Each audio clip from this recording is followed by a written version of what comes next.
Tanggal ang bakterya. Pahit para walang bahid, linis fantastic sa metal at plastic na barakuta. Tanggaling-galing mo, Smart Dishwashing Paste, ACS.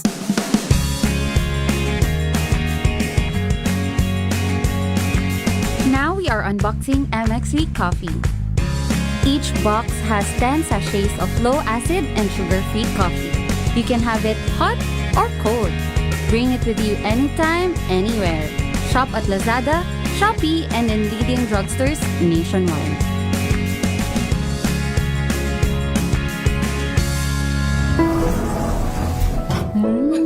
Amoy forever. Amoy LQ. Amoy New Caleb Berry Blooms. Amoy kalat, amoy good vibes. Sa lahat ng bagay, simula pa lang, siguraduhing max protection na. Kasi pag kulang ang proteksyon, baka madaling masira. Sa ngipin, dapat may max protection din. Max sa alaga ng unique toothpaste. With Max Protect Formula, help stop cavities before they start, while keeping breath fresh. Try unique maximum fluoride protection. Para max alaga, max protektado. ACS. May nagbago. May arte? May budget? Akala nyo lang yon. So solid. White Rose Papaya, wow, White Rose. White Rose Papaya, wow, White Rose. White Rose Papaya. May glow up with a White Rose Papaya. White Rose Papaya. May puti power times 2 kasi may papaya at niacinamide. May shea butter and tea tree oil pa. Kutis sulit ang glow up. Glow up with a White Rose Papaya. White Rose Papaya. Kutis sulit ang glow up. ACS. Wow, ang saya. Isang barangay na labada, puro mancha pa. Goodbye, pahinga. Mommy, isang laba lang yan sa Pride Bar Blue. May powerful stain-away enzymes na malupit sa dunit mancha. At di masakit sa kamay. Isang laba lang yan. Hello, pahinga. Hello, Pride Bar Blue. ACS. Oh, so good! Komeo so tanghon! So bagay sa bawat celebration! So easy, so dummy! Komeo so tanghon. Komea Sotanghon. So good! Sotanghon! Amoy forever. Amoy LQ. Amoy New Caleb Berry Blooms. Amoy kalat, amoy good vibes. This portion is brought to you by HCS Manufacturing Corporation, ISO certified, maker of world-class quality Pride detergent. Kung Pinoy ka, paniguradong narinig mo na sa ibang tao na kapag daw nahulog ang pagkain at pinulot mo agad bago ang 5 segundo, ay ligtas pa rin daw itong kainin. Pero, gaano nga ba katotoo ang tinatawag nating 5-second rule? May mga nagsasabi na totoo ang 5-second rule, pero agad itong pinapasinungalingan ng ilang pag-aaral. Ayon sa pag-aaral ng Rutgers, ang paglipat ng bakterya sa isang pagkain na nahulog ay may bilis lamang na less than a second hanggang 1 segundo. Ganito rin ang lumalabas sa isang research ng isang estudyante sa University of Illinois, kung saan maraming germs agad ang lumipat sa pagkain matapos nitong mahulog sa sahig. Ibig sabihin, matapos mahulog ang isang pagkain ay hindi na ito safe na kainin pa. Nakadepende rin daw ang bilis ng transfer ng germs tulad ng Salmonella at E. coli sa moisture nito at sa uri ng surface na pinaghulugan nito. Halimbawa, kung ang pagkain mo ay mamasa-masa at malagkit at nahulog ito sa sahig, mas mataas ang contamination rate nito o mas mabilis ang pagkapit ng dumi kumpara sa dry at hard food na nahulog. Ayon naman kay Robert Romaine, isang food safety consultant sa Art Institute of California, itinuturing na marumi lahat ng surface at lahat ng lalapag dito ay itinuturing ng basura. Upang masiguro naman ang ating kaligtasan at maiwasan ang pagkakasakit, mas mainam daw na wag nang kainin at itapon na lamang ang mga nahulog na pagkain, lalo na sa mga prone sa sakit tulad na lang ng mga bata, buntis, matanda at yung may mahinang immune system. Pero kung wala ng choice, ay pwede rin naman daw hugasan muna ng maigi ang pagkain. Safety first nga, ika nga nila. Kaya naman maituturing pa rin na myth ang paniniwala sa konsepto ng 5-second rule o ang pagkain muli sa nahulog na pagkain ng wala pang 5 segundo. This portion is brought to you by ACS Manufacturing Corporation, ISO certified, maker of world-class quality Pride detergent.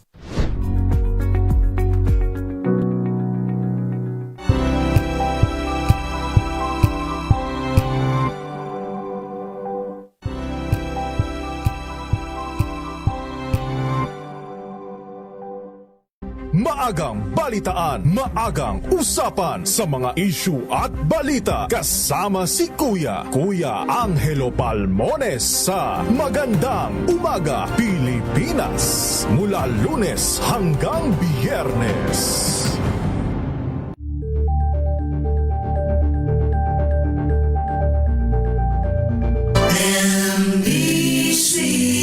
Manila Broadcasting Company. DZRH. Member, kapisanan ng mga broadcaster ng Pilipinas. Pilipinas, 10 minuto na makalipas ang alas 5 ng hapon. Dahil ang pamamahayag kailangan laging patas. Ang pagtalakay ng bawat issue dapat laging parehas. Narito na ang balitaan at talakayang hihimay sa punot dulo ng mga issue. Bawat panig, ilalahad sa publiko. Programang DZRH Balansyado. Narito na ang mga balansyado sa pagbabalita at komentaryo sina Henry Uri at Karen Oyong. Balansyadong Balita. Pilipinas, araw na ng Huwebes sa 5 sa buwan ng Marso taon 2026 sa ulo ng mga balansyadong balita. Paggalaw ng presyo ng mga pangunahing bilihin bumilis noong Pebrero. Vice President Sara Duterte inutusan ng House Justice Committee na sagutin ang impeachment complaints laban sa kanya. 18 nagpakilalang dating mga marin at iba pang mga dating sundalo. Kinasuhan naman ni dating Senador Antonio Trillanes sa Department of Justice. Ilan sa mga dating Marines na bago men umano ni Zaldeco muling lumantad, kasama na si dating Congressman Mike Defensor. Pinang Bureau of Fire Protection kinasuhan ng DILG sa Ombudsman dahil sa halos 15 milyong ambulance kickbacks. Kontrobersyal na contractor na si Curly Discaya na ospital.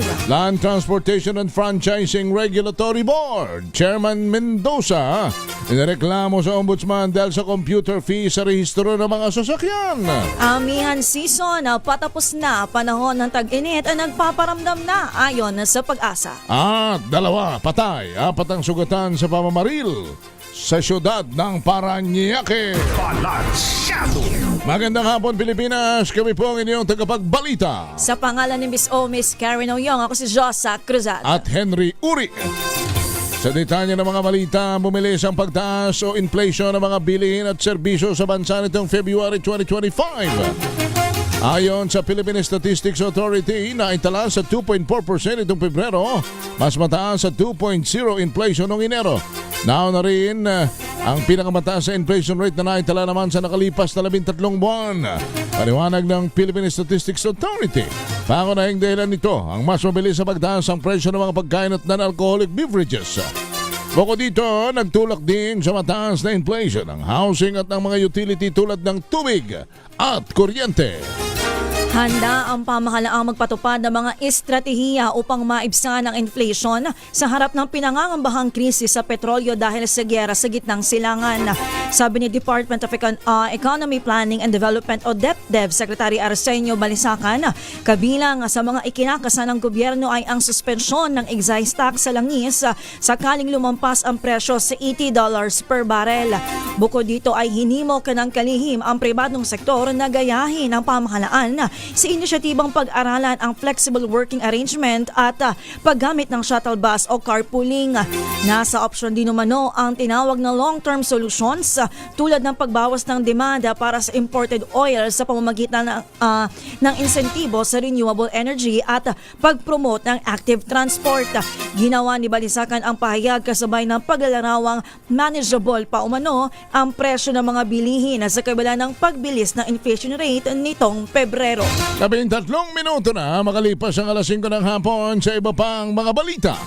Naisilbi na ng House Justice Committee ang notice kay Vice President Sara Duterte para sagutin ang dalawang verified impeachment complaints ay dineklara naman ng komite na sufficient in form and in substance. Ang notice to respondent ay may petsang March 4, 2026 at ipinadala sa address ng Office of the President sa Mandaluyong City na permado ni Congressman Jirbel Luistro, Chairman ng Committee on Justice. Batay sa House Rules, may 10 araw si Vice President Sara para sumagot sa nabanggit na reklamo. Sa iba pang mga balita, kinasuhan ni dating Senator Antonio Trillanes IV sa Department of Justice ang 18 nagpakilala na dating Marines at bagmen umano ni Zaldico. Kasama din sa idinamanda ng perjury, incriminating an innocent person at cyber libel ang kanilang abogado na si Attorney Levito Balingod. Gayon din sina dating Congressman Mike Defensor, Lorraine Badoy at isang Cathy Binag. Ang reklamo ay nag-ugat sa akusasyon na tumanggap ng $2 milyong si Trillanes para sa mga investigador ng International Criminal Court. Ayon kay Trillanes, walang katotohanan ang paratang kung kaya't dapat managot ang mga nasa likod ng di umano'y walang basihan na akusasyon. Lumantad naman sa unang pagkakataon kasama na ang nagpakilalang dating sundalo at bagman ni Zaldico at mga dating mambabatas na si Congressman o ang dating mambabatas na si Congressman Mike Defensor. Sa kabila ng mga naon ng pagtangging siyang nasa likod ng grupo, sumama si Defensor sa pulong balitaan sa Pasig City kung saan niya sinabing malaking karangalan ang mapasama sa kaso laban sa tinawag na Brave 18. Ayon kay Defensor, handa siyang tumulong sa legal battle ng 18 at handa niyang harapin ang kaso.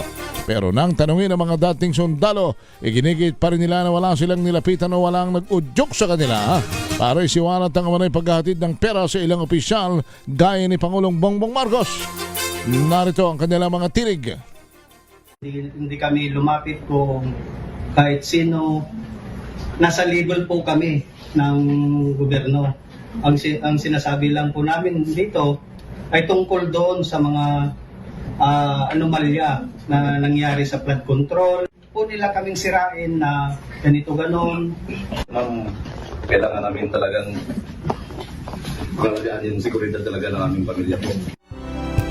Dumistansya naman ang Armed Forces of the Philippines sa umano'y manifesto of support ng ilang retiradong uniformed personnel hinggil sa 18 ex-Marines. Ayon kay AFP spokesperson Colonel Francel Padilla, hindi nito sinasalamin ang pulso ng mga retirado gaya ng Association of Generals and Flag Officers. Pakinggan po natin si Padilla. Ang ina-highlight naman natin dito, they do not represent the whole of the group of retired officers. So even po yung AGFO natin, they are composed of thousands of retired officers. And yung ito pong numbers that are there na nakapirma, not necessarily po that they are the ones representing the whole group. Samantala ay pinagharap ng patong-patong na reklamo ng DILG sa Office of the Ombudsman si Bureau of Fire Protection Chief General Jesus Fernandez at ilang opisyal ng ahensya. May kinalaman ng kaso sa manilantarang pagtanggap ni General Fernandez ng 14.75 million pesos na halaga ng kickback sa pagbili ng 132 unit ng ambulansya. Sa isang press conference sa Quezon City, ibinunyag ni DILG Secretary John Vic Remulla na 2 beses tumanggap ng pera si Fernandez sa magkakahiwalay na restaurant noong November 24 at September 2025. Dahil dito, dawit din sa reklamo ang supplier na si Rosa Berna Sangga ng AutoZone Prime Distributor Incorporated. Naharap si Fernandez sa mga kasong anti-graft, direct bribery, malversation at conspiracy bukod pa sa kasong administratibo. Dinala ang kontratistang si Curly Discaya sa ospital kaninang umaga para magpasuri. Sa kumpirmasyon sa DZRH News, sinabi ng abogado niyang si Attorney Cornelio Samaniego III na bibistahin niya sana ang kanyang kliyente nang matanggap ang balita. Mismong si Diskaya umano ang nagsabi sa kanya na isasalang siya sa MRI pero maski siya ay nagulat kung bakit ito ang gagawing procedure. Una rito sumulat si Samaniego at Diskaya sa Senado noong February 25 para humiling ng medical executive check-up sa pinakamalapit na government o private hospital. Sabi ng legal counsel, hirap na maigalaw ng kontratista ang kanan niyang balikat, nananakit ang ibabang likod at hirap sa pag-ihi at paghinga lalo na sa gabi. Samantala, naharap naman sa reklamo sa Office of the Ombudsman si dating LTO Chief at kasalukuyang LTFRB Chairman Bigor Mendoza II. Ayon sa reklamo ng grupong FELTAP o Federated Land Transport Organization of the Philippines, ang paniningil ng 169 pesos na computer fees about renewal ng PUB registration simula noong January 2025 ang batayan ng kanilang complaint. Giit ng grupo, aabot na sa 169 million pesos ang nakolekta sa mahigit 60,000 maliliit na operators na anilay walang legal na batayan at pabor lamang sa IT service provider ng ahensya. Sa isang opisyal na pahayag, mabilis na bumuelta si Mendoza at sinabing hindi lang makamubo ng mga grupong nasagasaan ng kanyang mga reforma sa LTO, handaan na siyang harapin ang kaso sa ombudsman para matuldukan ang isong ito na paulit-ulit na lamang ang manong ibinabato sa kanya. Sa iba pang mga balita, malapit nang matapos ang panahon ng amihan, hudyata sa pagpasok ng tag-init sa bansa ngayong taon. Sa katunayan, nag-umpisa ng magpalabas ng heat index forecast ang Pag-asa sa pagpasok ng buwan ng Marso. Ayon sa ahensya, ang pagtatapos ng Northeast Monsoon o amihan season ay posibleng ideklara rin ngayong Marso. Simula noong 2010, karaniwang inaanunsyo ang onset ng summer tuwing ikatlo o huling linggo ng nabanggit na buwan. Batay sa obserbasyon ng Weather Bureau, nagsisimula ng maramdaman sa iba't ibang panig ng bansa ang pagtaas ng temperatura. 20 minuto na makalipas ang alas 5 ng hapon, 2 ang patay, habang 4 naman ang sugatan sa nangyaring shooting incident sa condominium complex sa Pasay City o sa Parañaque City. Ayon sa report ng pulisya, naglalaro ng basketball ang mga biktima ng pagbabarili ng gunman gamit ang isang 9mm pistol. Batay sa investigasyon, unit owner at nakatira sa lugar ang suspect na agad tumakas matapos ang krimen. Nagpapatuloy naman ang pagtugis sa suspect at inaalam ang motibo sa insidente. Umakyat naman na sa halos 2,000 Pilipino ang humingi ng tulong sa gobyerno para ma-repatriate o makauwi na ng bansa dahil sa tumitinding tensyon sa gitnang silangan. Ayon kay OWA Administrator PY Kaunan, kabilang sa mga nagpasaklolo ay ang 312 nating kababayan mula sa Bahrain, mahigit sa 300 mula naman sa Kuwait, halos 300 mula sa Abu Dhabi at higit 200 sa Dubai. Kasabay nito, tiniyak ng gobyerno na tinatrabaho na ang ikalawang batch ng repatriates matapos lumapag kanina umaga ang unang 299 na Pilipinong na-stranded sa rehiyon. Magpapatupad naman ang work from home arrangement tuwing Biyernes ang Department of Trade and Industry DTI Central Office simula March 13. Ito ay bilang bahagi ng pagtitipid sa enerhiya sa gitna ng tumitinding tensyon sa Middle East na nakakaapekto sa pandaigdigang presyo ng langis. Ayon kay DTI Assistant Secretary Chris Oblan, ang akbang ay bilang tugon sa panawagan ni Pangulong Ferdinand Marcos Jr. sa mga ahensya ng pamahalaan na mabawasan ang konsumo ng enerhiya. Hindi lang ang mga documented kundi pati na rin ang mga undocumented nating kababayan na sa gitnang silangan ng isasama sa repatriation ng gobyerno. Ito ang tiniyak ni Migrant Workers Secretary Hans Leo Kakdak matapos magpasaklolo ang ilang undocumented Pinoy workers na apektado ngayon ng bakbakang Amerika, Israel at Iran. Idinidiin ni Kakdak na walang pinipili ang gobyerno sa pagtulong, lalo na to buhay ng mga OFW ang nakataya sa krisis sa Middle East. Pakinggan po natin ang kalihim. Tutulungan natin sila lahat. Tutulungan din, sir. Sa BMW, walang distinction, whether documented or undocumented. At rest assured, ang hirap pang-estimate ng documented. At rest assured, we will help them. Ang iba, halimbawa, overstaying. But somehow, natulungan ng mga lawyers natin na, not this group will help. But we are also helping yung mga nag-overstay, mga pero tinulungan ng lawyer natin na offer immigration, fines, and penalties. So, nakalaya sila. 24 na minuto na makalipas ang alas 5 ng hapon. Sumayin nyo na ako ng bugso ng mga balita sa Balansyado. Kami ang inyong tagapagbalita. Ako po si Josa Cruzat. At Henry Uri. Ang oras na yan. Hello, Washi! Laundry day na naman! Yay! Anong meron? Mancha ng chocolate, putik, may libag pa. Kaya natin yan! With Pride Washing Machine Detergent, may triple stain-away formula. Tanggal ang makapit, madikit, at malupit na dumit mancha. Kaya easy-easy ang labada. Mula noon hanggang ngayon. All you need is pride. All you need is pride. ACS.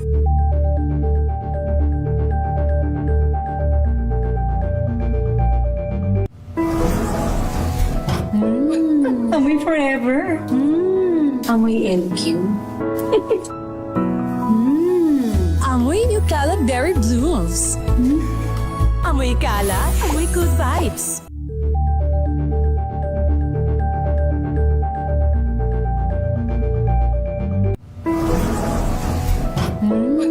Amoy forever.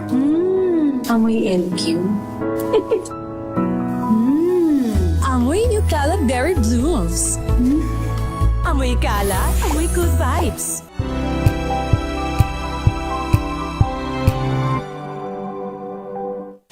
Maulan man, no worries na amoy kulob ang damit. Charm, Fab, Con, bangong kumakabloom.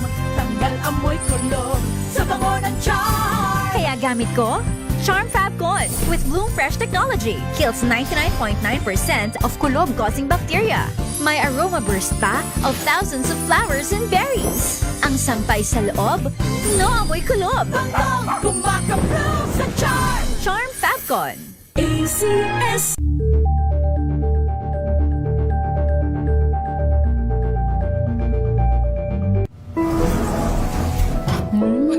Amoy forever. Amoy LQ. Amoy New Cala Berry Blooms. Amoy kala, amoy good vibes.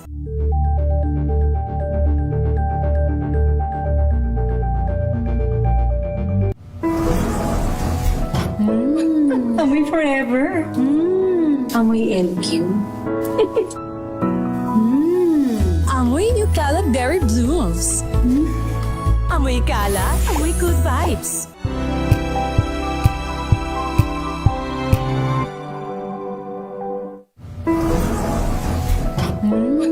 Amoy forever. Amoy LQ. Amoy New Cala Berry Blooms. Amoy kala, amoy good vibes.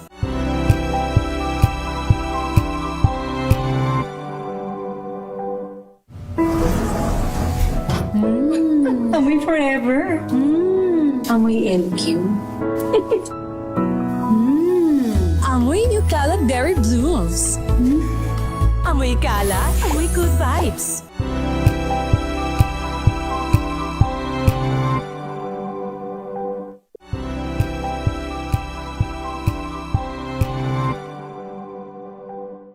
Ito ay bunsod ng naitalang 17 individual na ang kanilang naaresto. Ng Metro Manila Development Authority o MMDA ang No Contact Apprehension Policy o NCAP sa Metro Manila. Sa ang ilang mga dokumento ay peke. Hindi rin legal ang employment na ipinangako sa kanila. Sa mata ng batas, mananagot ang sangkot at may sala. Dahil sa bawat paglabag, may karampatang parusa. Alamin ang mga pananagutan sa likod ng mga bawal. Dito sa Hoy! Bawal Yan! Tuwing Sabado, alas 11:30 ng umaga. Dito lang sa DZRH TV.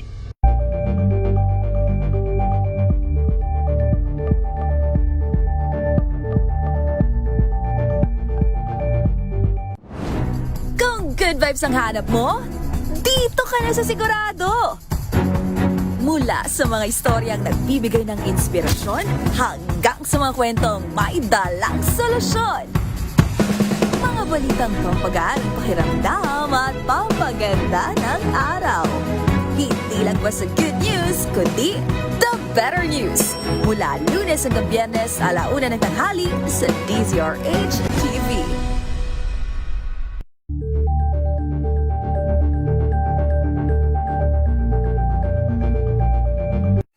Mga balitang gigising sa inyong umaga. Mga balitang kailangan mong malaman. Mapapakinggan sa ACS Balita sa 2x2.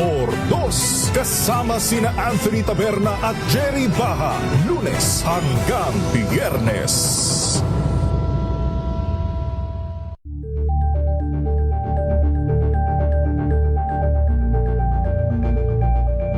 Alamin ang mga maiinit na isyung pambayan, mga balitang kailangan mong malaman, usapin sa pamahalaan, politika, ekonomiya at kabuhayan. Ito ang mga dapat mong malaman, pakialaman at pag-uusapan dahil kayo ang tinig ng mamamayan dito sa Damdaming Bayan. Live sa DZRH Radio, DZRH TV at DZRH Digital. Kasama sina Lakay, Deo Macalma at Elaine Apit. Araw-araw, Lunes hanggang Biyernes. Damdaming Bayan.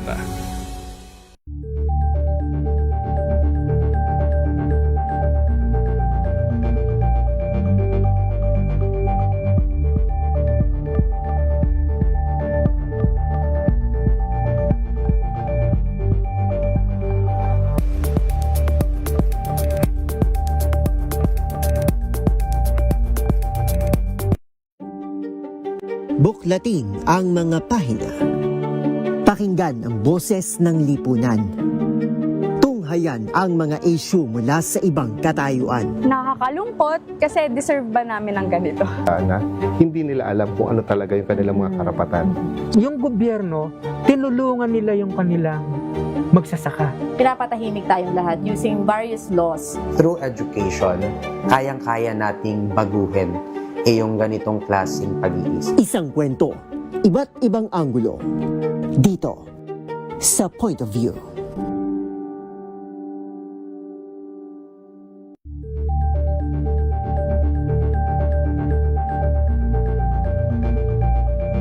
We've got you covered. From the hottest hits, exclusive interviews, Kilig to the Bones fan meet experience, and hataw performances of your favorite stars. Saturdays, 12 noon, dito lang sa DZRH TV.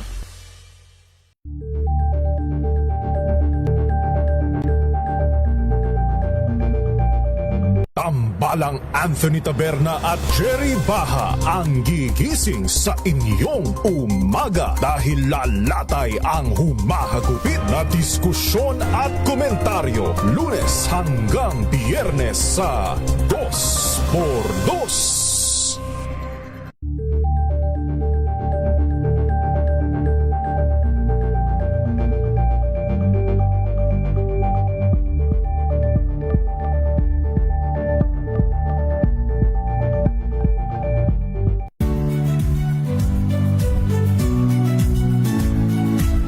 Magandang araw mga kaibigan. Ito po ang inyong balerina ng bayan, si Lisa Makuhay Lizalde, na nag-aanyaya sa inyong samahan kami at ang aming mga espesyal na panauhin para sa kalahating oras ng masayang kwentuhan sa aming programang Art to Art, kung saan ang usapang sining at kultura ay para sa lahat. Huwag kaliligtaan, tuwing linggo, 3:30 ng hapon, dito lamang sa DZRH Radio, DZRH TV, at via online streaming.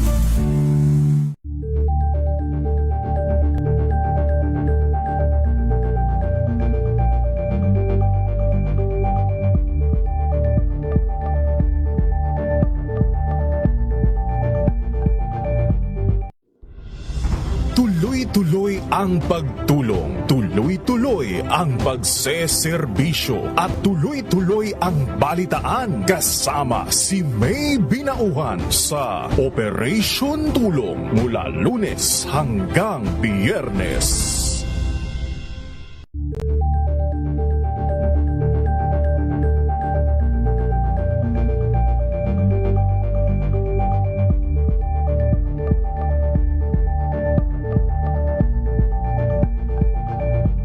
Curious ka ba sa maraming bagay? Kami na ang bahala dyan. Aalamin, tutuklasin at bibigyang linaw namin ang mga katanungang bumabagabag sa inyong isipan. Sa programa kung saan ang bawat sagot ay galing lamang sa mga eksperto. Ang Expert's Opinion, tuwing linggo 3:00 ng hapon, dito lang sa DZRH TV.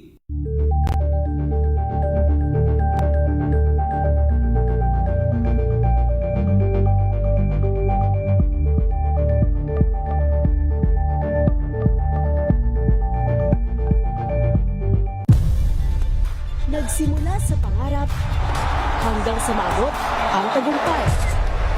Iba't ibang kwento, iba't ibang mukha ng atletang Pilipino.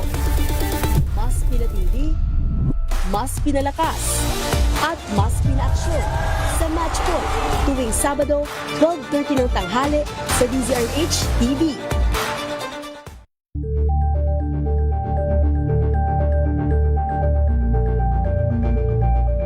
Abangan this Saturday. Balikan ang pagbabalik Pinas ng Wherever You Will Go Hip. Hoy! Nako, may kwan daw ho riyan sa mga taga-Antipolo. Nako, meron daw hong isang lalaking naririyan po sa tuktok ng istasyon ng LRT2 sa Antipolo. Ay ano nangyari riyan? Isang lalaki ang nasa tuktok po ngayon ng istasyon ng LRT2 sa Antipolo at sinisika pong maisalba ng mga otoridad. Ayon po sa kanilang mayor doon, si Mayor Jun Andeng Inares ng Antipolo. Nako, kung maaari po sana ay iwasan muna ang yung area yan sapagkat baka daw po lumundag yung lalaki. Pero nakahanda naman daw po na saluhin ito ng mga otoridad. At dahil ongoing ang rescue operations, pinapayuhan ng mga motorista na mapapadaan po dyan sa lugar na yan na humanap muna ng alternatibong ruta para makaiwas po sa abala. Ulitin po natin kung kayo ay gigiyar yan sa may area po ng Antipolo, lalo po dun sa may area po ng LRT2 sa Antipolo Station, may mga rescuer po riyang hinihimok kong pababain yung lalaking nasa tuktok ngayon ng LRT2 dyan po sa Antipolo Station. Kaya wag na muna ho kayong tumuloy riyan at baka po mabalahaw lang kayo sa traffic. At maya-maya po malalaman natin kung naisa kung ito kaya ho'y nakumbinsi ng wag naman sana wag kang tatalon kung nakikinig ka sa amin. Ay naku, ibigay ko itatalon ni ka sarap-sarap mabuhay. Hindi ka naman si Superman. Bumaba ka riyan na tayo magpulong. Baka ikaw kwan lang. Baka ikaw kailangan mo lang mahimasmasan. Ano bang kwan yan? Tawagan mo nga yung Antipolo, malaman din natin kung kung ilang taong gulang na ito at bakit ka, ano kayang baka may mga pamilyang doon sa area bakit ba ito kung saan pa delikado itong pupwesto talaga naman. So ulitin natin mga taga-Antipolo, wag muna ho kayong pakalat-kalat dyan sa may sa may Antipolo LRT2 sapagkat may rescue operations ongoing po ngayon dahil yung isang lalaki po nasa tuktok daw po ng ng bubungan ng istasyon. Wag muna kayong dadaan dyan. Samantala, kanina hoy doon sa amin sa Lucena City sa Quezon. May kumalat na mayroong isang bomba doon sa isang eskwelahan doon. Ang masama yung ginamit na pangalan nung nag-text na may bomba ginamit ho yung pangalan ng aming isang board member na nananahimik lamang naman at nagsiservisyo sa bayan ano ka naman at kuan. Biglang ang ginamit na pangalan pangalan po nung aming butihing bukal na sinasabi meron daw pong bomba sa Quezon National High School. Buti na lang maaga po naman yung mga yung ating mga miyembro po ng Explosive Division po ng PNP wala namang katotohanan yung bomba na yun. Kanya lang, siyempre, nagamit yung pangalan ni Doc Kim Tan, di ba? Ni board member Kim Tan.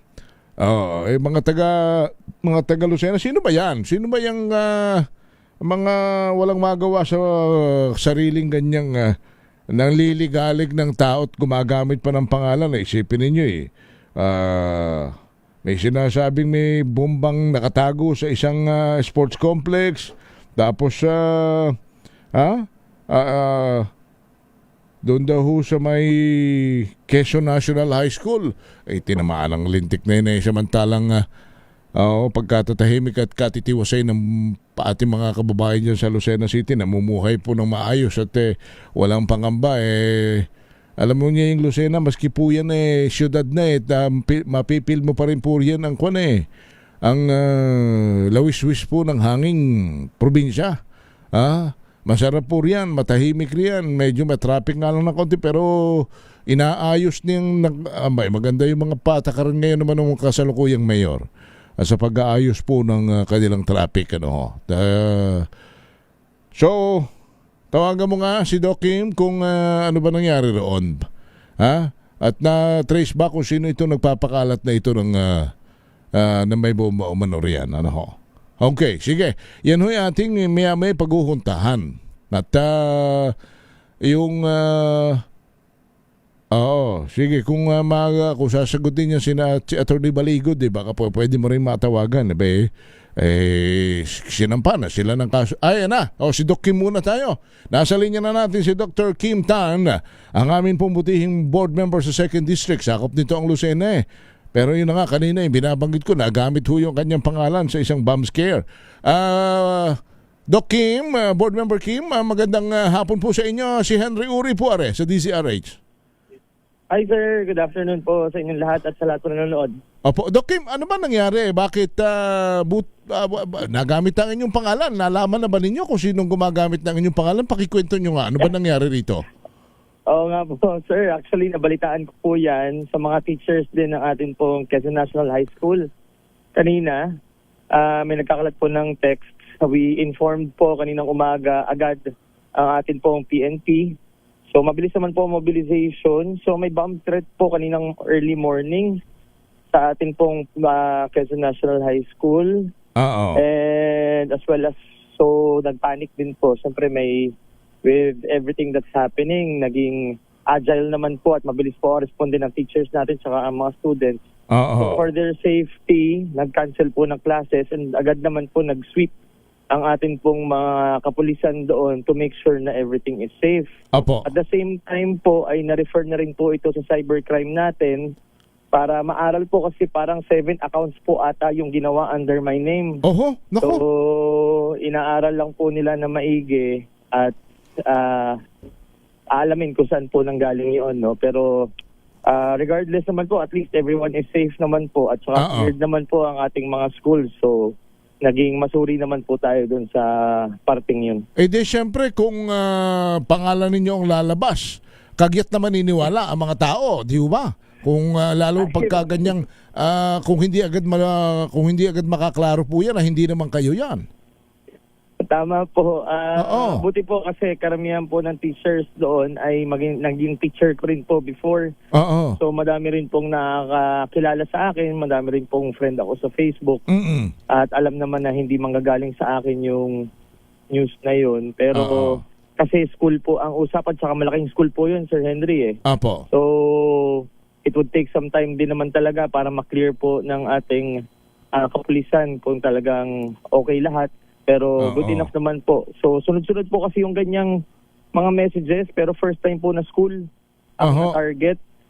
So... Pero initially, Bukal, anong hinala? Saan galing itong nagpapakalat na ito? Ito ba'y mga bagong eskema ng mga walang magawa sa buhay? Ano ba ito?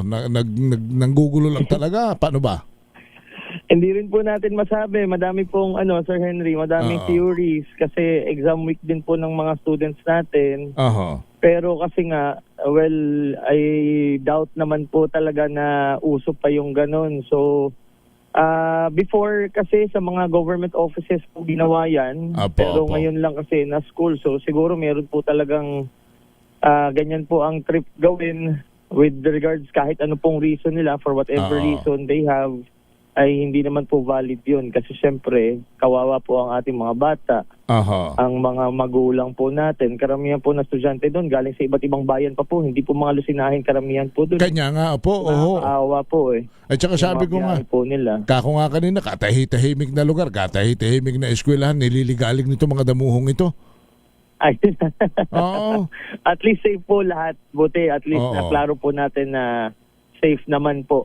At wala naman pong, hindi naman po totoo yung mga kumakalat na balita. So, doon sa mga nakikinig sa atin, siguro yung mga malalayong lugar na may mga anak na nag-aaral dyan, huwag kayong mag-alala, hindi totoo yan. Maagap namang narespondihan ng ating mga otoridad. Walang bomba doon sa mga binabanggit na establishmentong yan. Opo. As per report po ng atin pong provincial director po ng police ay okay naman po. Ano ang paalaala ninyo doon sa mga ganyang makaka-receive together with the PNP? Ano ang paalaala ninyo sa ganyang mga makaka-receive? Lalo kung mga prominenteng pangalan, baka mintres baka mamaya pangalan ninyo, pangalan ng pamilya ninyo, baka nga pati sigob mamaya madawit sa ganyan. Ano ang inyong paalala kung may biglang magtitext ng ganon? Opo, sa atin pong mga kalalawigan, ipapaalala ko lang po pag may mga ganyan pong reports or mga messages kayong natanggap, wag po kayong magpapanik. Pwede nyo pong i-report agad yan sa atin po pinakamalapit na satellite offices as well as po sa atin po mga kapulisan para magkameron po tayo ng magandang validation. So, ang importante po ay wag pangunahan po ng kaba at wag pangunahan po ng panic. Opo, kasi baka mamaya mag-stampede naman pag biglang naglagpulasan no? Lalo kung mga bata. Opo, kaya dapat po maingat sa ganyan. Opo. At ito ay inyong pinaimbestigahan at kakasuhan ninyo for sure. Pag nalaman ninyo kung sino. Ay malaman po natin, ongoing investigation po, Sir Henry. So, syempre, ayaw naman po natin na basta-bastang ginagawa po ng kahit sino man yan. Kasi nga po napakadelikado po niyan mapa sa estudyante, sa guro, at lalo na po syempre sa ating pong community malapit doon sa Quezon. Alright, so very good. Opo, magiging strict lang po tayo about it. Okay, so ngayon at least tahimik na po yung Quezon National High School, Alcala Sports Complex at yung IAM sa Lucena tahimik na ngayon. Yes po, as of this moment. Apo. Okay. Bukal, aking sasamantalahin na rin ito sapagkat maipadiscuss ko na rin sa inyo. Marami lang nagpapatanong na rin sa akin. Kasi may mga panukala kayo sa Sangguniang Panlalawigan. 3 malalaking panukala ito Yung financial assistance for barangay health workers and barangay nutrition scholars. Tsaka yung supplemental guidelines for maternal care package, resolution recognizing SLSU Lukban College of Allied Medicine as 5th performing school. Pero itong dalawa, itong financial assistance, una siguro yung sa barangay health workers. Ano po bang tungkol dito at anong aasahan dito ng ating mga BHW? Yan, currently po tayo, so sa atin po sa province, ay meron po tayong ipinapasa sa initiative po ng ating minamahal na governor. May mga incentive na po tayong ibibigay. Sinastrengthen po natin yung incentive ang binibigay natin sa ating mga allied medical health workers. So kasama po dito yung BHW, BNS, all over the province po yun. So yung una po naming naipasa, di ko lang po maalala yung breakdown natin nun, pero lahat po ng registered po yun na BNS sa buong Quezon as well as sa BHW ay makakatanggap po ng incentive mula sa ating provincial government. Ayun. Maliban po doon, yung mga munisipyo rin po natin had the initiative na rin na magpasa ng sariling incentive na ibinibigay naman po nila. So happy to say po na ang recognition po natin sa ating po mga BHW, BNS, ay talagang nandyan at pinapalakas pa po natin. So, karamihan po health ang atin pong mga highlights. So, congratulations po sa ating SLSU. Sila po ay ranked 5th nationwide sa atin pong RadTech naman, Sir Henry. So, parang ang percentage po nila tumaas pa. I think parang nasa 89% or nasa 91% na ang passing rate po nila. So, mataas po yun. No? Ang national po na passing rate parang around 50 po 50%. So, very good po yun sa ating SLSU at binigyan na po namin sila ng recognition.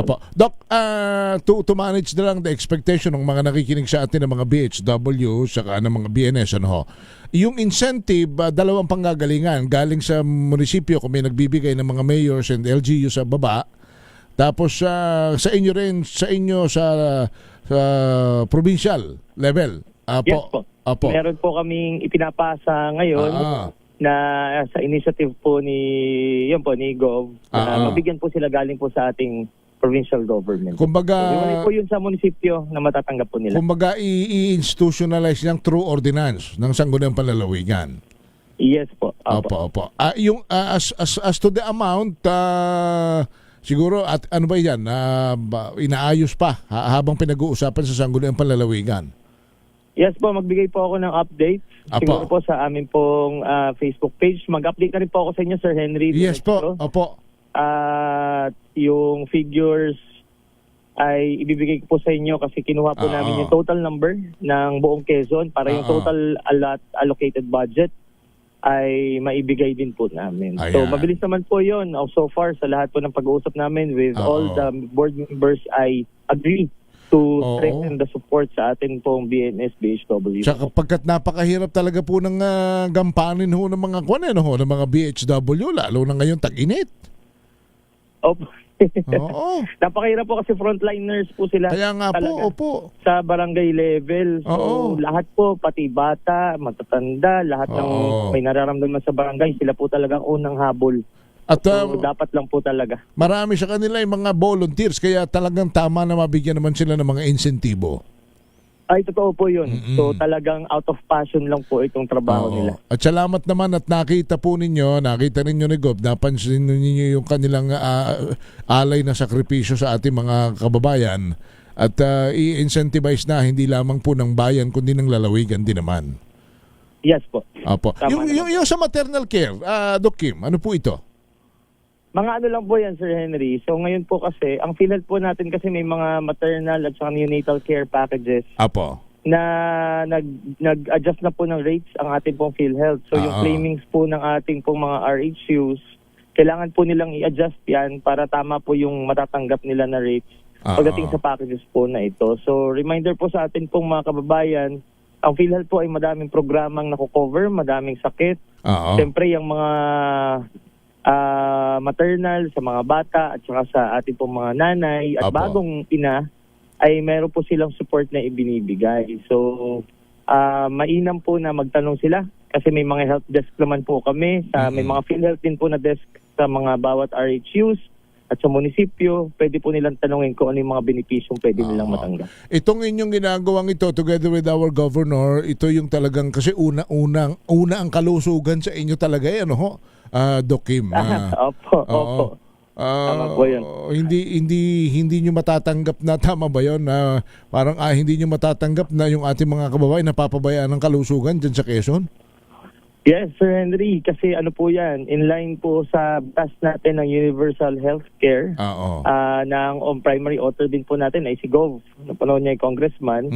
Siyempre gusto natin ang healthcare po dito sa lalawigan po natin ay very accessible at very equally distributed and equal ang access po ng lahat ng tao para sa ating mga kalalawigan. At dito inuulan naman na tayo ng mga pasasalamat, lalo na ho yung madalas ninyong pagbaba, kayo daw yung ayaw ninyong nasa air condition room lang, kagaya ng inyong nanay na palagi daw po nasa mga bukid-bukid na tinaalam ang kalusugan ng tao. Mag-iingat daw kayo. Tama po yun. Kasi nga lalo na ngayon tag-init, baka daw matuklaw kayo ng ahas. Meron pa rito. Ingat, Doc, baka matuklaw ng ahas. Yun lang, Henry, mahirap po yan. Oo nga naman lalo pag ganito tag-init. Anyway, Doc, hindi na namin kayo masyadong aabalahin. Ano ulit ang mensahe ninyo sa ating mga kababayan kaugnay sa mga bagay na ating napag-usapan? Yes, Sir Henry. So, sa una po, siyempre, ang safety po ng ating mga kababayan. Makakaasa po kayo, ito pong mga nangyayari sa atin, lalo na po yung may lumabas na mga balita at mga fake news, ay agad po nating i-validate. Siyempre, sa kaligtasan po ng ating mga estudyante, guro, at sa mga kababayan. Maliban po dito, subaybayan nyo lang po, siyempre, mga updates po namin as much as possible. Ang provincial government po of Quezon would want everything to be transparent and everyone to be well informed sa lahat po ng programa. Kasi kahit pa anong ordinansa, anong batas, anumang inisyatibo ang ginagawa namin, kung hindi naman po alam ng ating mga kababayan ay hindi rin po yun magiging effective. Apo, So, at, maganda na rin po na maging aware sila at makakaasa naman po sila bawat ikot po namin, mag-i-inform po kami, mag-update ng lahat ng mga programang bago at meron dito sa ating lalawigan. Alright. So yun po ang maaasahan nila. From time to time, may palagi rin naman po kaming tutulong sa inyo. Ano man po ang nais nyo iparating, hindi lamang sa mga taga Quezon, kundi sa mga bagay na maaari ding pakinabangan po ng buong bansa. Doc Kim, salamat ng marami sa inyo. Maraming salamat, Sir Henry. Mabuhay po kayo. Thank you. Si Dr. Kim Tan, siya po ay butihing anak ni Governor Helen Tan sa amin sa Quezon na nagamit yung pangalan niya kanina sa Bams Care. Kanya atin po namang nililinaw na huwag ho kayong maniniwala kung may matatanggap kayong mga text dyan, mga taga Quezon. Gamit po ang sinuman, lalo nitong mga prominenteng tao, nitong pamilya po ni Governor at ng kanyang anak. Huwag ho kayong maniniwala. Ipagbigay alam agad ninyo ho sa mga otoridad. At mga barangay health workers,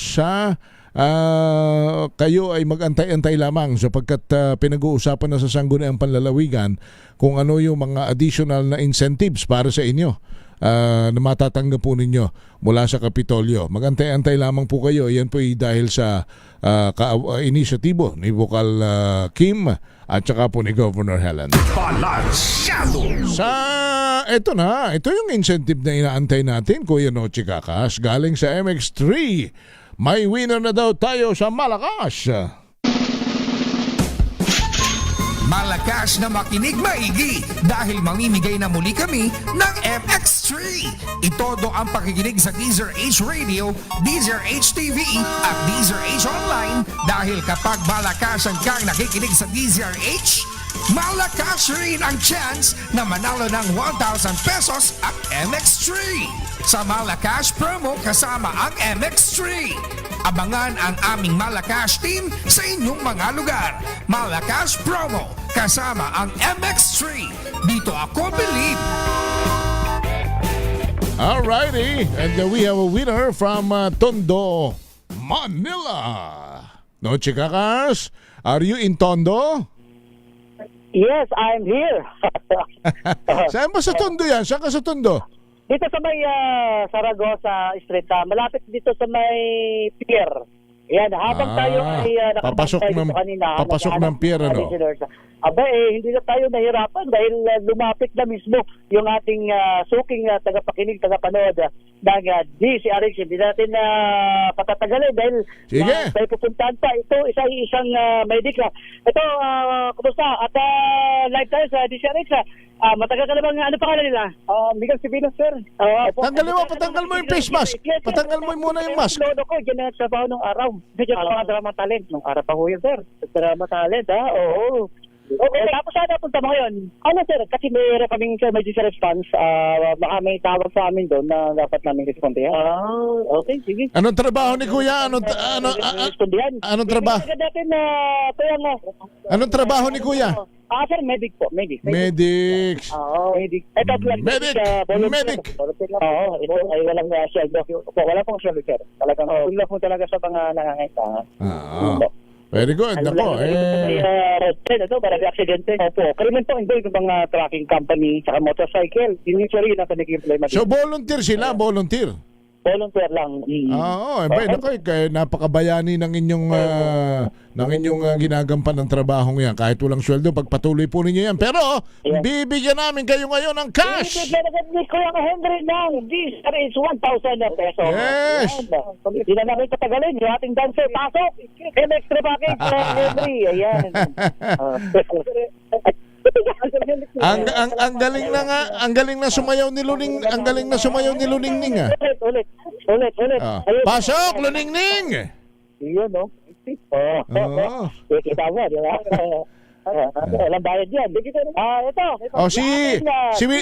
T-shirt. Saan ka magpunta, kasama mo ang DCRH t-shirt. Ayan. Galing, ha? Ito, sasagad natin.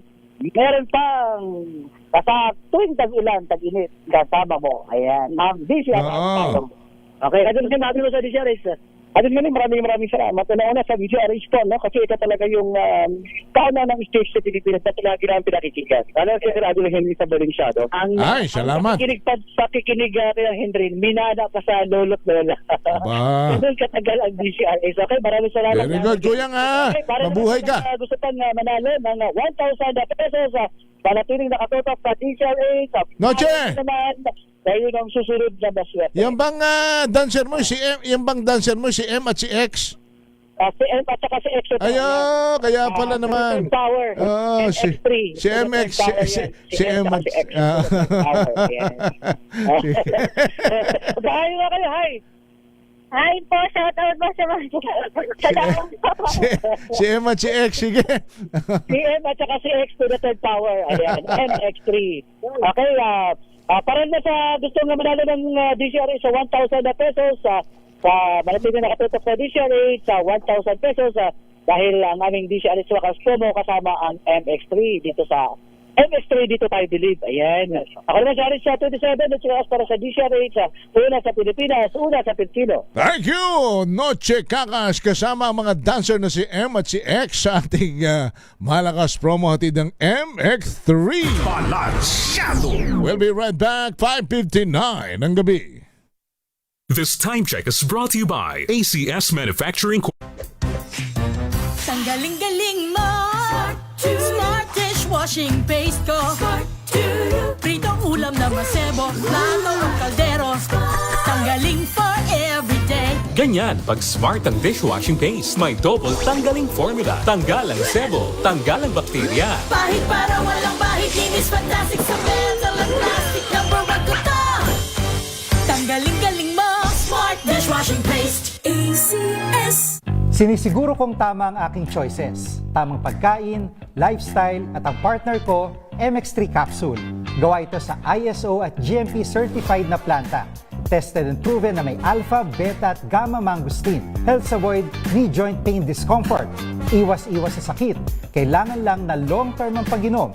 2 capsules araw-araw. MX3, dito ako believe.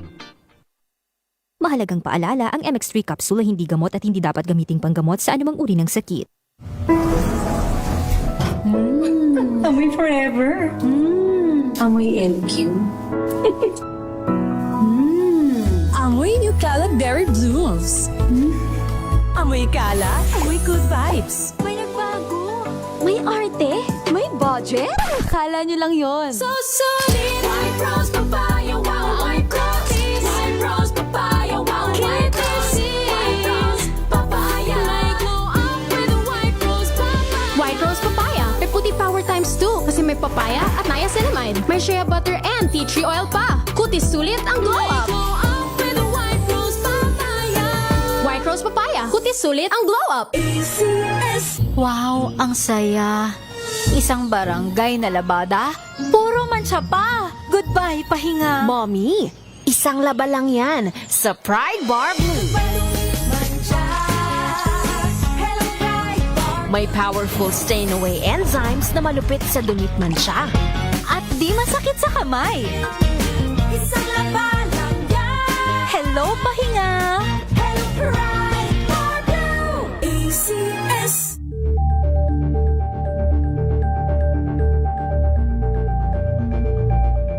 Hello, Washi! Laundry day na naman! Yay! Anong meron? Mancha ng chocolate, putik, may libag pa! Kaya natin yan! With Pride Washing Machine Detergent, may triple stain-away formula.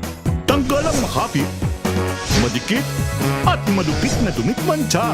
Kaya easy-easy ang labada. Mula noon hanggang ngayon! All you need is pride! All you need is pride! ACS. Sa lahat ng bagay, simula pa lang, siguraduhing max protection na. Kasi pag kulang ang proteksyon, baka madaling masira. Sa ngipin, dapat may max protection din. Max sa alaga ng unique toothpaste. With Max Protect Formula, help stop cavities before they start, while keeping breath fresh. Try unique Maximum Fluoride Protection. Para max alaga, max protektado. ACS. Amoy forever. Amoy LQ. Dairy Blues. Amoy kalat, amoy good vibes. Beauty tips para sa mga busy nanay. Alamin. This portion is brought to you by ACS Manufacturing Corporation, ISO certified, maker of world-class quality Pride detergent. Kahit nanay na, huwag pa rin kalimutan ang sarili. Kaya naman, sa kabila ng pagiging busy at pagiging ilaw ng tahanan, narito ang ilang beauty tips. Una, pagdating sa pagbili ng beauty products, pumili ng mga may dual purpose na produkto. I-consider rin ang pagkaroon ng isang low-maintenance haircut. Hindi na matrabahong ayusin. Bukod pa riyan, panatilihin din ang kalinisan ng katawan, kumain ng masustansyang pagkain at magsuot ng komportableng damit. At syempre, ang pinaka-praktikal na beauty regimen, ugaliing uminom ng tubig to stay hydrated. This portion is brought to you by ACS Manufacturing Corporation, ISO certified, maker of world-class quality Pride detergent.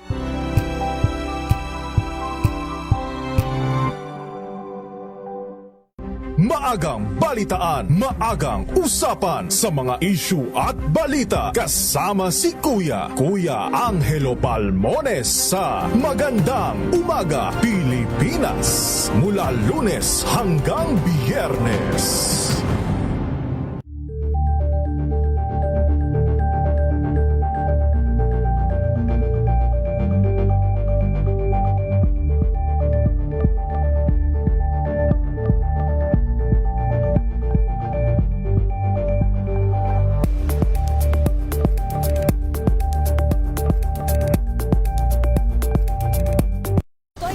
Naitalang 17 individual na ang kanilang naaresto. Ng Metro Manila Development Authority o MMDA ang No Contact Apprehension Policy o NCAP sa Metro Manila. Sa ilang mga dokumento ay peke.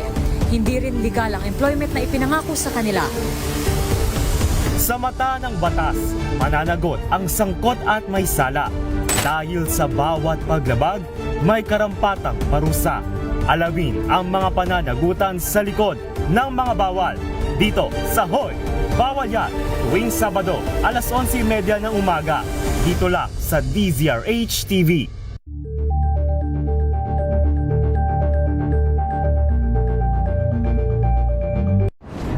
Kung good vibes ang hanap mo, dito ka na sa Sigurado! Mula sa mga istoryang nagbibigay ng inspirasyon hanggang sa mga kwentong may dalang solusyon. Mga balitang pampagaan ang pakiramdam at pampaganda ng araw. Hindi lang ba sa good news, kundi the better news.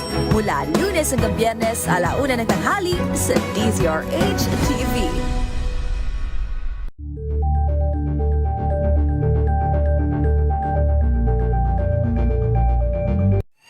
Mga balitang gigising sa inyong umaga. Mga balitang kailangan mong malaman. Mapapakinggan sa ACS Balita sa 2x2. Kasama sina Anthony Taberna at Jerry Baha. Lunes hanggang Biyernes.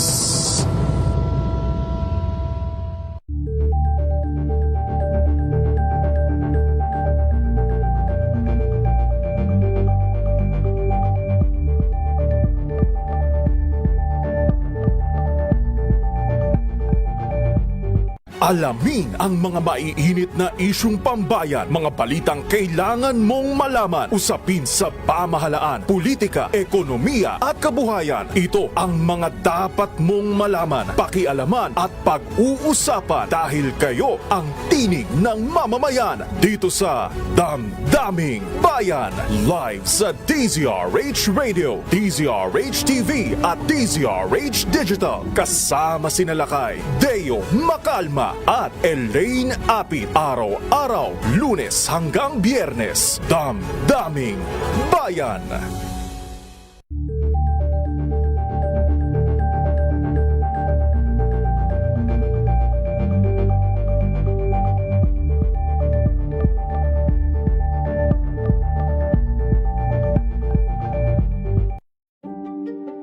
Buklatin ang mga pahina. Pakinggan ang boses ng lipunan. namamamahayan ang mga issue mula sa ibang katayuan. Nakakalungkot kasi deserve ba namin ng ganito? Na hindi nila alam kung ano talaga yung kanilang mga karapatan. Yung gobyerno, tinulungan nila yung kanilang magsasaka. Pinapatahimik tayong lahat using various laws. Through education, kayang-kaya nating baguhin yung ganitong klaseng pag-iisip. Isang kwento, iba't ibang anggulo. Dito, sa Point of View.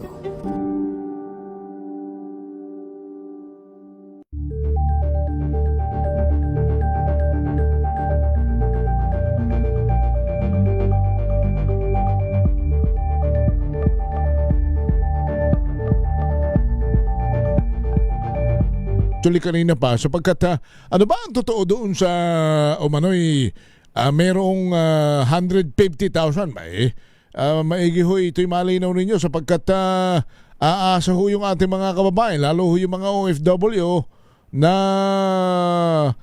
uuwi o nagbabalak umuwi o kung hindi man na uuwi baka iniisip nila pag nadoon sila sa lugar na apektado po nitong krisis sa Middle East makakakuha ho sila ng 150,000 pesos kasi may mga kumakalat to sa social media na ganyan Secretary Kakdak tsaka siguro sa mga kaibigan natin dyan sa OWA pakiklaro nga ninyo ito kung totoo ito o hindi at nang yung ating mga kababayan naman mahirap naman yung ngayon meron na tayong krisis may mga nababalita pa ng ganyan pagkatapos hindi naman totoo.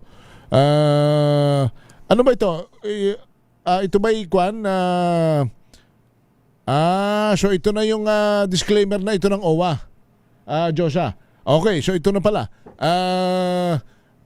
Ayon po para ho sa ating mga kababayan doon sa mga OFW na nakakarinig at saka baka ho kayo'y nasabihan na kung kayo may makukuhang 150,000. Ito ho, ang opisyal po na pahayag ng OWA tungkol dito. Sabi po nila may kumakalat na impormasyon online na nagsasabing may ibinibigay na 150,000 financial assistance mula sa DMW at OWA.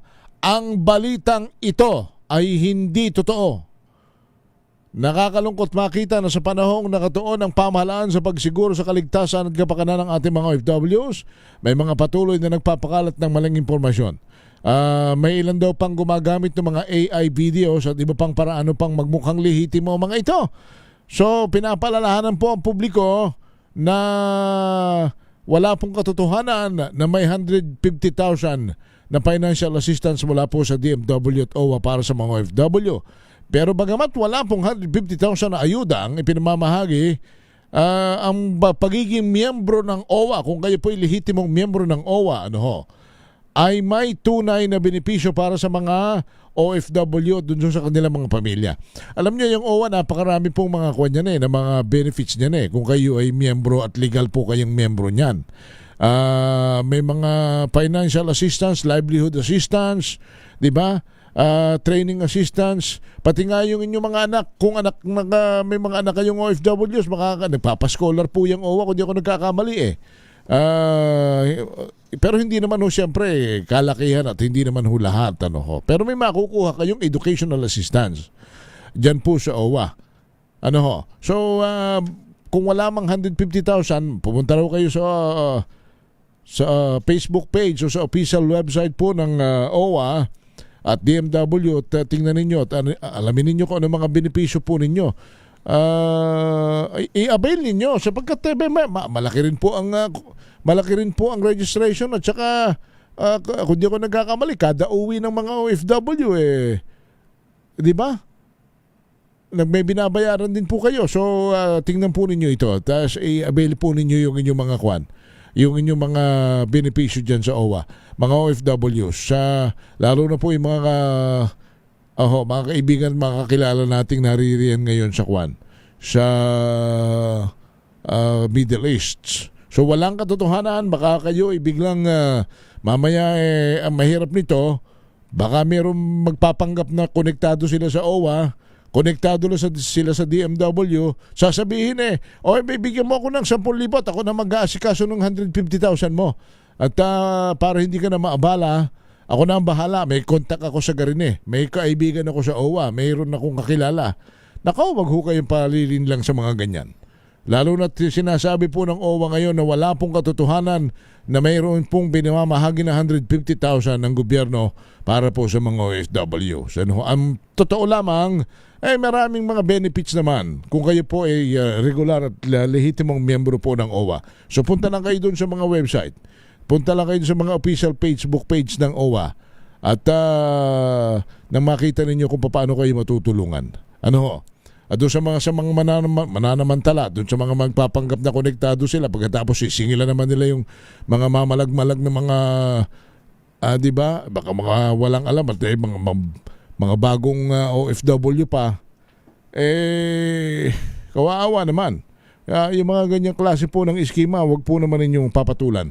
Baka lalo sa halip na ho kayo magkapera, lalo kayong mapasama. Balansyado! 6:14 po ng gabi. Tayo muna ay dumako sa mga report. Si Pangulong Bongbong Marcos pinalawig daw ang termino ng 2nd Congressional Commission on Education. RH14 Lethner Sisolet. Daan ni Pangulong Ferdinand Marcos Jr. ang Republic Act 12315 para sa panibagong 2 taon ng 2nd Congressional Commission on Education o EDCOM 2. Ito'y para maipagpatuloy ang mga pag-aaral at konsultasyon para sa mga reforma sa sektor ng edukasyon. Inamyendahan ng bagong batas ang RA 11899 kung saan mayroon lamang orihinal na 3 taong termino ang EDCOM 2 na nagtapos na noong Disyembre ng nakaraang taon. Sa ilalim nito, inaatasan rin ang EDCOM 2 na pangasiwaan ang implementasyon ng National Education and Workforce Development Plans. Makakatuwang nila ang mga ahensya ng gobyerno gaya ng Department of Education, Commission on Higher Education, TESDA, Department of Social Welfare and Development at Department of Health, gayon din ang Kongreso. Layunin ng hakbang na ito na mapabuti ang sistema ng edukasyon sa bansa at matiyak na ang mga programa ay naaayon sa pangailangan ng mga estudyante at mga oportunidad sa trabaho. Ito si Letner Siso para sa DZRH. Una sa Pilipinas, una sa Pilipino. Thank you, Let. Samantala, work from home arrangement dapat ipatupad sa panahong matindi ang oil price increase. Ayon daw po yan kay Senator Joel Villanueva. RH number 28, Raymond Adpas. Raymond. Hinimok ni Senador Joel Villanueva ang gobyerno at pribadong sektor na ikonsidera ang pagpapatupad ng work from home at iba pang alternative work arrangements. Ito ay kasunod ng pagtaas ng presyo ng langis. Ayon kay Villanueva, kailangan ng mga flexible at practical na work arrangements upang mabawasan ang consumption sa langis habang tumitindi ang giyera sa Middle East. Payo ng Senador, gamitin ang batas na kanyang inakda na Republic Act number 11165 o ang Work from Home Law na nilagda noong 2018. Hindi lang ito pabor sa manggagawa kundi isang hakbang upang makabawas sa konsumo ng langis. Ipinatupad ito ng Department of Labor and Employment sa pribadong sektor habang ang pagpapatupad nito sa mga ahensya ng pamahalaan ay naaayon sa panuntunan ng Civil Service Commission o CSC. Sabi ni Villanueva, kung kayang gawin ang trabaho mula sa bahay, dapat itong pag-aralan at gamitin lalo na kung makatutulong na mabawasan ang gastusin ng mga manggagawa at hindi naman maapektuhan ng kanilang productivity. Milyon-milyong manggagawang nagko-commute araw-araw, lalo na sa Metro Manila dahil sa matinding traffic ay nakadadagdag sa mas mahabang biyahe at mas mataas na konsumo sa langis. Ito si RH28, Raymond Adpas para sa DZRH, una sa Pilipinas, una sa Pilipinas. Balansyado! Thank you! Salamat, Raymond! Reschedule ng BARM elections. Lusot na sa second reading ng Kamara. RH12, Milky Regional. Milky. Pinagtibay na sa second reading ang House Bill 8220 para ilipat sa ikalawang Lunes ng Setyembre ngayong taon ang halalan sa Bangsamoro Autonomous Region in Muslim Mindanao. Ang sponsor at principal author ng bill ay si Lanao del Sur Representative Sia Alonto Adjong at ang bill ay kasama sa mga prioridad ng LEDAC. Ang kay Adjong, layunin din ng panukala na maprotektahan ang integridad ng peace process at matiyak na ang kauna-unahang maihahalal na Bangsamoro Parliament ay magagampanan ng kanilang responsibilidad nang wala ng balakid sa batas. Sa bill, itatakda ang first regular parliamentary election sa BARM sa ikalawang Lunes ng September 2026. Susundan nito ng halalan kada 3 taon. Kasabay ang direktiba sa COMELEC na bumuo ng rules and regulations para sa itatakdang halalan base sa ating mga batas, kasama na ang Bangsamoro Organic Law at ang Bangsamoro Electoral Code. Ako si Milk Reguna, nagulat para sa DZRH, una sa Pilipinas, una sa Pilipino. Thank you, Milky. Salamat. Wala pa si Eric. Sige, pakiulit daw noong 150,000.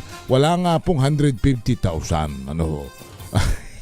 Kayo talaga. Oo.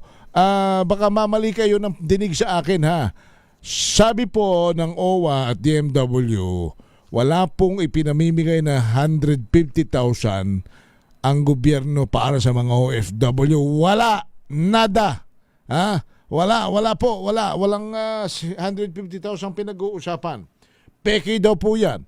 Kung may magbabalita sa inyo, may kakausap sa inyo, may magtatanong sa inyo, mga OFW and family, baka biglang kayo'y magulat at sa Facebook o sa social media merong lalabas na ganito, may magsasalita pa na nakakuha sila ng 150,000. Wala, sabi ho ng OWA, walang 150,000 na ipinamimigay na financial assistance ang OWA para po dun sa ating mga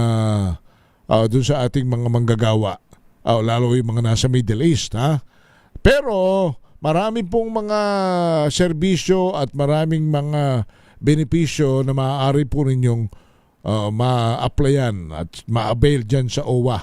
Pumunta kayo, kung may malapit lang kayo sa OWA, o siguro kung hindi, may mga social media page sila, yung Facebook, napaka-effective na paraan, pwede na ho kayo makipag-ugnayan sa kanila. At yan naman ang sinasabi rin po ng OWA mismo, makipag-ugnayan po sa kanila. Ano ho? So, ulitin natin, walang 150,000. Baka may makatawag sa inyo at hihinga ng inyong detalye, pagkatapos sasabihin makakakuha kayo ng 150,000, ay ingat po kayo. Scam po yan, ha? Pag ganyan po ang mga banat. 'Di ba? Wag na wag ninyong papatusin yung mga ganyan. Ay sa hirap ng buhay ngayon. Baka lalo po kayong yung iba madaliin. Talagang pag nadali kayo ng mga may tinatawag na diabetic tongue. Ano ba ninyo yung diabetic tongue? Yung mga tatamis ang dila. Pagkatapos gagayahin pa yung baka magaya pa yung boses ni Secretary Kakdak na kunyari siya mismo ang tumawag sa inyo. Ay hindi naman unang-una bis, hindi naman tatawag yan sa inyo. Baka magaya yung boses niyan. Alam nyo naman ngayon.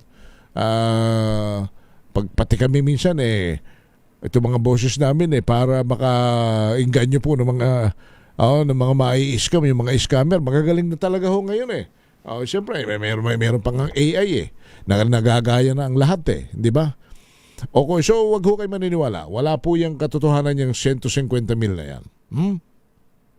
Ang totoo ay doon sa amin sa Quezon. Kanina sabi ni Bukal Kim, di ba? Na yung mga BHW sa buong Quezon, bukod sa incentive na pinamimigay po ng mga munisipyo, magkakaroon pa rin ng incentive na ipamimigay po naman ng Kapitolyo. Pinag-uusapan pa lang sa sangguniang palalawigan sapagkat meron nga pong panukala si Bukal Kim through the guidance of our governor din naman na nanay po ni Bukal Kim. Ayun ang totoo din. Magkakaroon ng mga incentives at sa hirap ng ginagampanan ng mga BHW ngayon. Yung kadalasan walang ulan, walang init. Pagkaya na kinailangan sa mga lugar kung saan dapat asistihan yung mga may sakit. Yung mga BHW po na yan dapat sinasaludo. Dapat nga may sweldo yung mga yan na regular Hindi ba? Kung tutuusin. Ako nga, kung halimbawa ako'y dapat talaga Mayroong sweldo ang barangay tanod, may sweldo ang BHW, lahat. May sinusweldohan lamang naman kagawad. Siyempre, yung barangay chairman, kagawad, treasurer, secretary, may mga regular yan sapagkat nasa local government code yan pero sa hirap ng buhay di ba? Sa hirap ng ginagampanan ng trabaho ng tanod at saka yung mga BHW na yan Pagkatapos di man lang nabibigyan ng regular na sahod. Kawawa naman. Sana magkaroon ng regular na sahod yung mga yan. Tawagin na natin si Eric Dastas sa Laguna. Yung lalawigan daw ng Laguna ay nag-donate na ng lupain sa Department of Justice. RH30, Eric Dastas. Eric.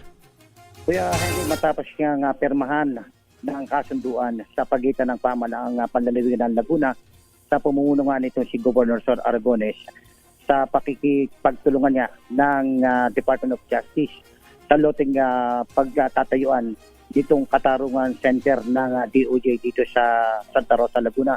Pinirmahan kanina ni Governor Sol Aragones at kasama itong si DOJ Secretary Frederick Vida ang isang kasunduan sa paggamit o yung tinatawag na Kuya Henry ng deed of use of rock sa 1,260 metro kwadrado na lupa na itatayo nga dito sa Santa Rosa, Laguna. Batay kasi doon sa kasunduan, gagamitin ng DOJ ng 50 taon itong lote na ipinagkaloob ng Laguna Provincial. At pag itayo itong gusali, ay mapapakinabangan naman ng provincial prosecutors ng Laguna, kasama na dito yung Public Attorney's Office, maging itong Register of Deeds at mga iba pang ahensya ng pamahalaan. Alisunod nga dito sa programa ng DOJ na magtatayo ng Katarungan Center sa bawat probinsya nga dito sa lalawigan o dito sa malaking alwan Eric yan sa mga taga Laguna sapagkat hindi na sila dadayo pa rito sa DOJ sa main office. Tama Kuya Henry, kasi ito yung kauna-unahang pagkakataon na magtatayo ng bulwagan o dito malaking building para dito nga parang one-stop shop na itong mangyayari, Kuya Henry, dito sa itatayong gusali ng yung bang magkakaroon din ba dyan ng gusali para sa NBI? Yung mga kukuha ng NBI clearance?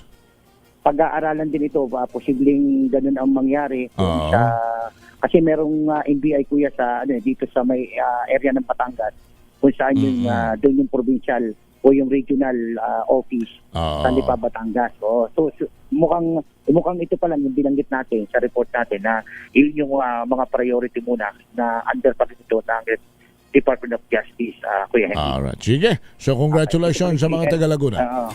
Ito pa rin si Eric Testas para sa DCRH. Una sa Pilipinas, una sa Pilipinas.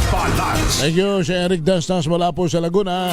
Samantala, tayo ngayon mag-showbiz muna ng kaunti at nang medyo gumaanggaan naman ang ating mga balita. Yung dating child star na si Crystal Reyes. Sino ba si Crystal? Magiging mami na?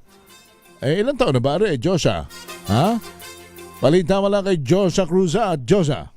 Isang malaking biyaya ang ibinahagi ng dating child star na si Crystal Reyes matapos kumpirmahin ang kanyang pagdadalang tao sa panganay nila ng non-showbiz husband na si Lawrence de la Cruz.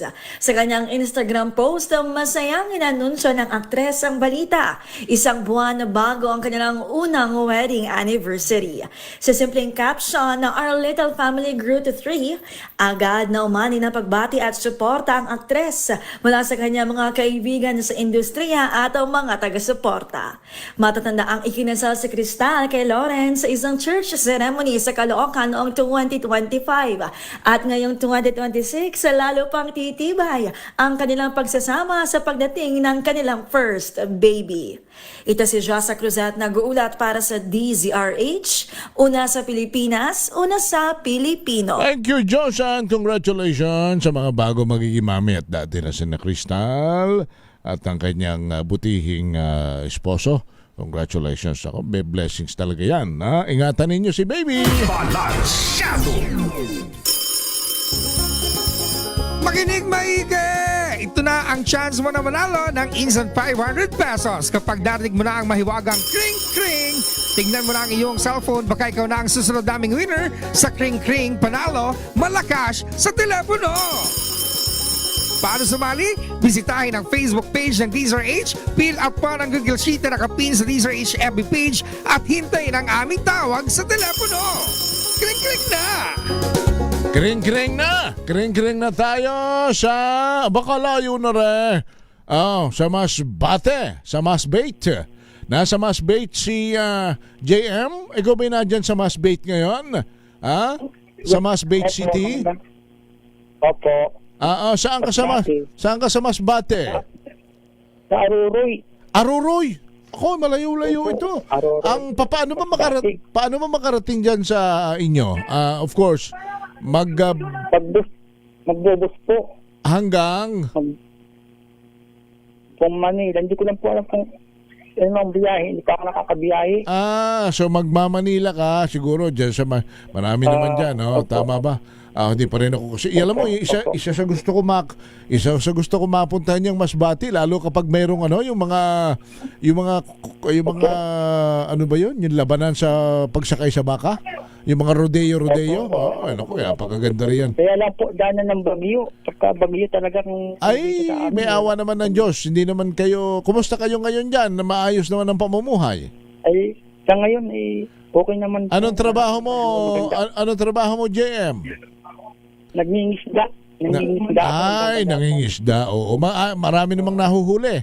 Medyo wala nang alon. Tama lang. Tama lang pag ganitong ang kalaban init. Oo nga, napakainit ng dagat, ano?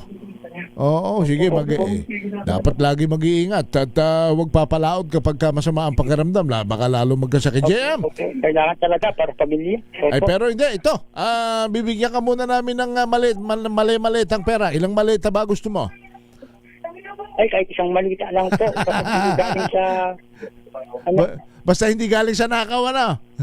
Opo, masaya na. Eto na, ang isang maletang barya na puro piso ay bibigay ko na sa iyo. Kung masasagot mo ang tanong, anong himpilan ng radyo ang una sa Pilipinas? Una sa Pilipino at kauna-unahan sa Metro at Mega Manila na naman. Siyempre, ang palaging number 1, numero 1, DZRH. Sa Pilipinas. Kagaling. 1. Tingin mo naman. Joshua, umi-echo pa. Ano pa paano ulit, JM? 111. Ang paborito kong radio station, ang DZRH, kauna-unahan sa Pilipinas. Number 111. Oh, ito. May pwede sa drama ito may sound effects no? Na naman 111. Salamat, JM. Thank you, JM. Salamat. Thank you. Ayan, si JM Liwag ng Masbate City 11111. Ang galing umeko ni JM Kailangan sige, ayan mo, JM, pag tama ako sa loto, padadalang kita ng bangka. Sumayin nyo na ang mga balita at talakayan sa Balansyado. Maraming salamat po. Oy, ano ba kayo? Webes pa lang naman. Tomorrow is Friday. Ingat-ingat tayo, ha? Ay, wag nang babarik pagka magdadrive. Sa bahay na lang. Pumundo kayo sa bahay. Mahal ang gasolina. Wag nang pakalat-kalat kung wala din lamang namang gagawin. At kung kayang maglakad din, maglakad na. Sayang ang pamasahe. Mahirap ang buhay ngayon. Samayin nyo na mga balita at talakayan sa Balansyado. Lagi po namin paalala sa inyo. Kung gusto natin umasenso sa buhay, wag tayong gagawa ng masama lalo sa kapwa. Sapagkat yung paggawa ng masama, palagi may kakambal na kuwan yan, na konsekwensya at karma. Pero kung gagawa tayo ng mabuti sa ating kapwa, alam niyo ang paggawa ng mabuti kailanman ay hindi magbubunga ng masama. Tulungan palagi mga nangangailangan sa abot ng makakaya, sapagkat help is wealth. Maraming salamat sa ngalan po ni Karen Oyong at ni Josa Cruzat. Ako po si Henry Uri. Balansyado. Ang oras na yan ay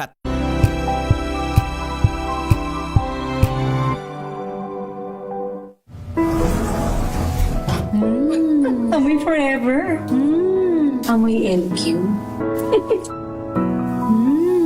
Amoy New Caleb Berry Blooms. Amoy kalat, amoy good vibes.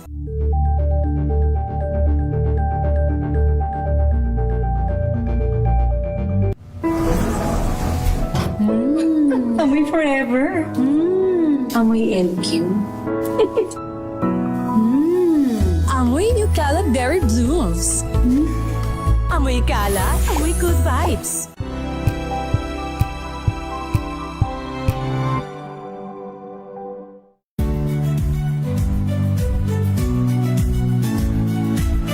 Magandang araw mga kaibigan. Ito po ang inyong balerina ng bayan, si Lisa Macuja Elizalde, na nag-aanyaya sa inyong samahan kami at ang aming mga espesyal na panauhin para sa kalahating oras ng masayang kwentuhan sa aming programang Art to Art, kung saan ang usapang sining at kultura ay para sa lahat. Huwag kaliligtaan, tuwing linggo, alas 3:30 ng hapon, dito lamang sa DZRH Radio, DZRH TV, at via online streaming.